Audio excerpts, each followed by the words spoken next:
నువ్వు కూడా పైకి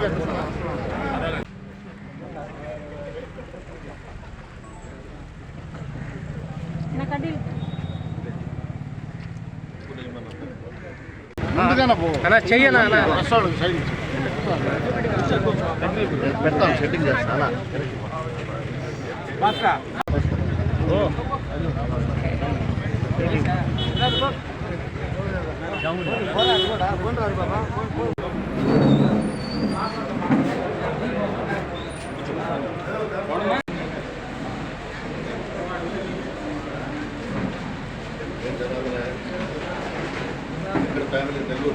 గత ముఖ్యమంత్రి శ్రీ వైఎస్ రాజశేఖర రెడ్డి గారి 15వ వర్ధంతి జరుపుకుంటున్నాం. భారతదేశంలోనే అన్ని రాష్ట్రాలకు ముఖ్యమంత్రి అంటే ఈ విధంగా ఉండాలి అని చెప్పి చాటి చెప్పినటువంటి వ్యక్తి రాజశేఖర రెడ్డి గారు. రాష్ట్రాన్ని ముందుకు నడిపించి భారతదేశంలోనే ఏ రాష్ట్రంలో లేని పథకాలను ప్రవేశపెట్టి ప్రజల మనసుల్లో చిరస్థాయిగా నిలిచిపోయినటువంటి వ్యక్తి రాజశేఖర రెడ్డి గారు. ఉమ్మడి రాష్ట్రంలో ముఖ్యమంత్రిగా అనేక పథకాలకు, సంక్షేమ కార్యక్రమాలకు శ్రీకారం చుట్టి దేశంలోనే ఒక చరిత్ర సృష్టించినటువంటి వ్యక్తి రాజశేఖర రెడ్డి గారు. ముఖ్యమంత్రి అంటే ఏ విధంగా ఉండాలి, రాజకీయ నాయకుడు అనంటే ఏ విధంగా ఉండాలి అని చెప్పి చూపించారు రాజశేఖర రెడ్డి గారు. ప్రజలకు అందుబాటులో ఉన్నారు, మంత్రులను దగ్గర పెట్టుకున్నారు, ఎమ్మెల్యేలను దగ్గర పెట్టుకున్నారు, ఎంపీలను దగ్గర పెట్టుకున్నారు. అందరినీ దగ్గర పెట్టుకుని గ్రామ స్థాయిలో పార్టీ ఏ విధంగా ఉంది, మన ప్రభుత్వం గురించి ఏమనుకుంటున్నారు, నాయకులు కార్యకర్తలు ఏ విధంగా ఉండారు అని ఎమ్మెల్యేలను మంత్రులను అడిగి తెలుసుకునే వ్యక్తి రాజశేఖర రెడ్డి గారు. ఆ విధంగా ఏ ముఖ్యమంత్రులను కూడా మనం చూడలేదు. కార్యకర్తలు, నాయకులు బాగుండాలి, వాళ్ళు బాగుంటేనే పార్టీ బాగుంటుందని నమ్మిన వ్యక్తి వైఎస్ రాజశేఖర రెడ్డి గారు. నాకు తెలిసి బహుశా భవిష్యత్తులో అటువంటి వ్యక్తిని మనం చూడబోము, రాబోడు కూడా.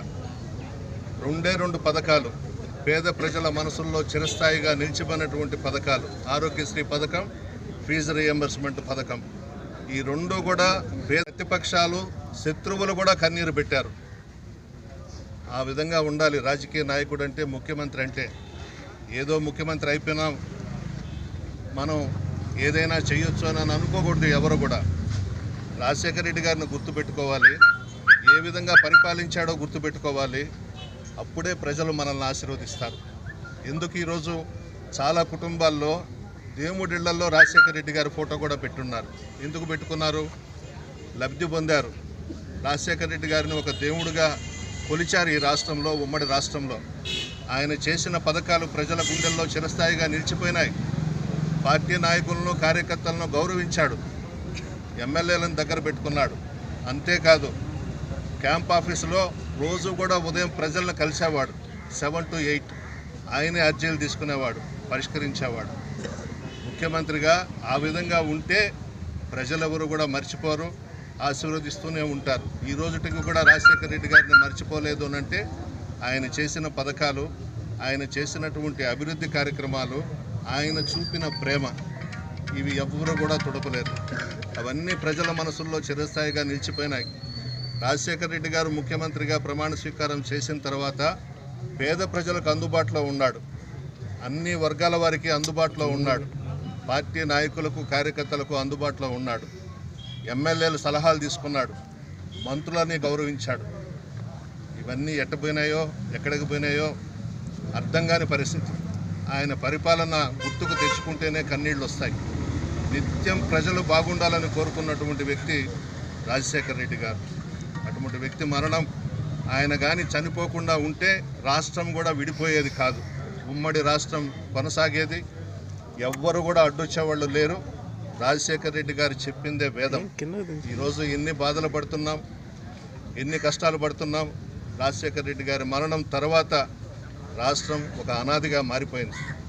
ఉమ్మడి రాష్ట్రంలో వేరే పార్టీలు అధికారంలోకి వచ్చిన కేసీఆర్ గారు ముఖ్యమంత్రిగా శాసనసభలో మన రాజశేఖర రెడ్డి గారి గురించి చాలా గొప్పగా చెప్పారు.